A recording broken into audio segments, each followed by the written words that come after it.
Honourable members Asaduddin बहुत बहुत धन्यवाद। धन्यवाद सर, आपका शुक्रिया कि आपने बोलने का मौका दिया। आपका बेहद शुक्रिया सर।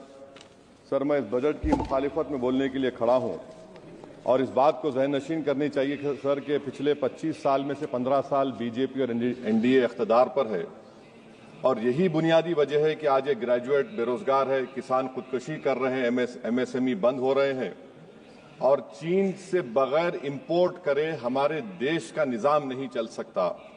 ये सब जिम्मेदारी इस हुकूमत पर आयद होती है सर। वजीर आजम कहते हैं कि मुल्क विकसित भारत की राह पे है। मैं कहना चाहता हूं कि ये उस वक्त तक मुमकिन नहीं है जब तक इस मुल्क की 80 करोड़ आवाम फ्री राशन के बगैर जिंदा नहीं रह सकती। विकसित भारत उस वक्त तक मुमकिन नहीं है सर जब हमारे देश की लड़कियां न्यूट्रिशन और तालीमी मौके उनको बच्चों की तरह नहीं मिल जाते। सर, विकसित भारत उस वक्त तक मुमकिन नहीं है जब हमारे मुल्क के बच्चों को जो पढ़ना नहीं आता, प्रॉपर सेंटेंस नहीं लिख सकते। सर, विकसित भारत उस वक्त तक मुमकिन नहीं है जब इस देश की बहुत बड़ी आबादी गरीब है, एब्जेक्ट पॉवर्टी में है। विकसित भारत इस वक्त तक मुमकिन नहीं है सर जब देश के 15% मुसलमानों को तालीम से, रोजगार से, सियासत, इंतजामी और गवर्नेंस से मजहबी तासुब की बुनियाद पर खारिज कर दिया जाता है। सर, 2014 से रियल वेजेस में गिरावट आई है या स्टैग्नेशन हुआ है। हर साल 1.3% की कमी हुई, यानी हर साल वतन अजीज के शहरी गरीब होते हैं और बरसर इख्तिदार की जमात की दौलत में इजाफा होता है।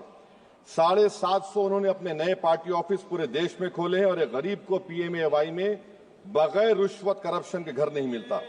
सर, तनख्वाहों में कमी, गिरावट से सबसे ज्यादा नुकसान मुसलमान, दलित और आदिवासी को है क्योंकि इनमें सबसे ज्यादा गरीब हैं।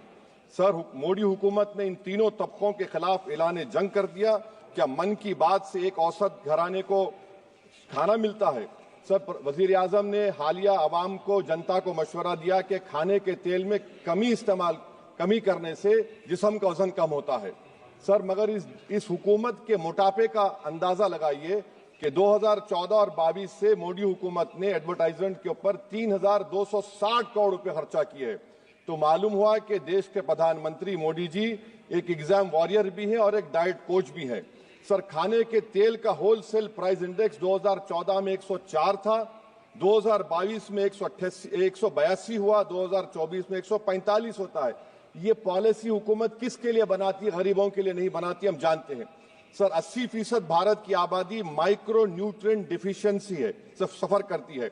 हेल्थ के बजट को हम देखें sir, as a percentage of total budget spend and share of GDP, इसमें कोई इजाफा नहीं हुआ है सर, बल्कि इसका शेयर 2018-19 से कम है। जब हेल्थ सेस लागू किया गया था, हजारों करोड़ हेल्थ सेस कॉर्पोरेट और इनकम टैक्स लोगों ने दिया, हमारे हेल्थ सेक्टर में कोई काम नहीं हो रहा है। सर, तालीम पे आ जाइए। इकोनॉमिक सर्वे जो रिसेंटली ले हुआ है इस हाउस में, जिसमें डेटा ये बताता है कि स्कूल रिटेंशन क्लास 1 to 10 63.8 और हायर सेकेंडरी में क्लास 1 to 12 45.6। मतलब यह है कि सर, एक 1/3 हमारे बच्चे 10वीं तालीम को मुकम्मल नहीं करेंगे और आधे से ज्यादा 12th की तालीम नामुकम्मल करेंगे। लगता है कि देश के प्रधानमंत्री इनको एग्जाम वॉरियर बनाने का जो नारा लगाते हैं, वो नहीं चाहते कि नौजवान तालीम याफ्ता बने, बल्कि सिर्फ चाहते हैं कि गरीब और मायूस नौजवान उनकी जलसों जनसभाओं में यहाँ शिरकत करें, उनके लिए जिंदाबाद के नारे लगाएं और खुद की जिंदगी और मुस्तकबिल को मुर्दा कर दें। सर, सच्चाई यह है कि हमारे नौजवानों का एक बहुत बड़ा तबका बेसिक मैथमेटिक्स पढ़ नहीं सकता और अपनी मादरी जबान में एक जुमला नहीं लिख सकता। सर, जो सौतेला तासुब रवैया अक़लियतों के साथ हुकूमत कर रही है, इसकी मिसाल यह है कि वजारत अक़लियती बहबूद का बजट पिछले साल से कम हो गया है। सर, मैं एग्जाम्पल दे रहा हूं आपको।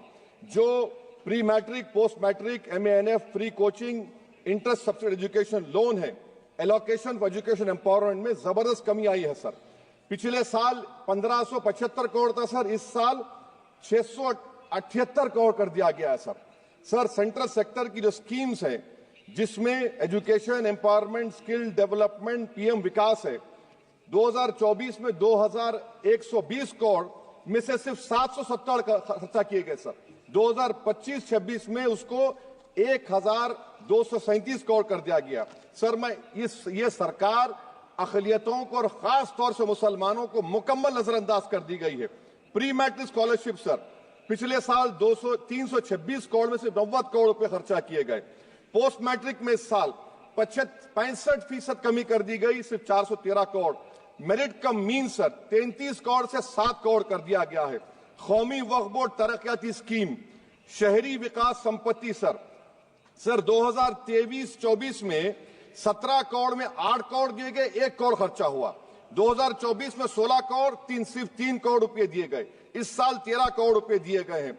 तो इससे अंदाजा होता है कि हुकूमत वक्फ की जायदादों को आमदनी का जरिया नहीं बनाना चाहती, उसको बर्बाद और खत्म करना चाहती है। सर स्किल डेवलपमेंट में हमारी दोहर उस्ताद नई मंजिल बिल्कुल खत्म करके रख दिया।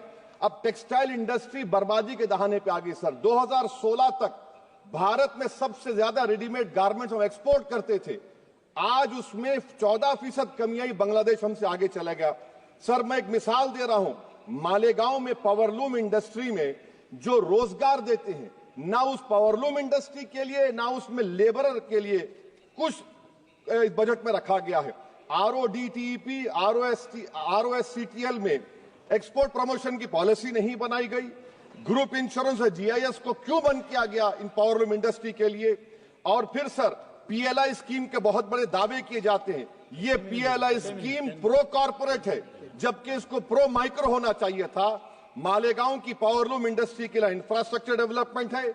ये तासुब और सौतेला सुलूक मालेगांव पावरलूम और ये इंडस्ट्री से कब तक चलेगा? सर डेडलाइन, मोदी जी ये गवर्नमेंट डेडलाइन देती है। मेक इन इंडिया का वादा था सर 100 मिलियन जॉब्स, 12 से 14% ग्रोथ। हकीकत क्या है सर? सिर्फ 6% ग्रोथ है। मैन्युफैक्चरिंग एम्प्लॉयमेंट में सर 12.6 2011-12 में था, वो गिरकर 11.4 हो गया 2022-23 में।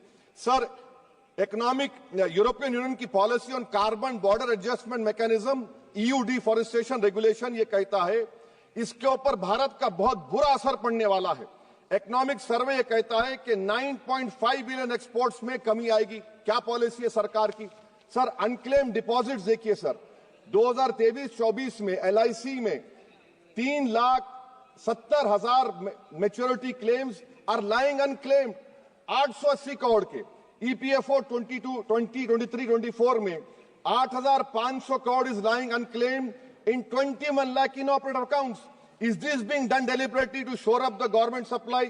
Why is the middle class being made bali ka bakra, sir? In February 2023, sir, 35,000 crore is lying vacant or unclaimed in public sector banks. Why don't you use it?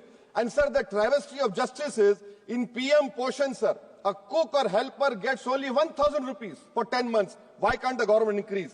Sir, agriculture department का जो budget है 4,000 करोड़ कमी कर दी गई।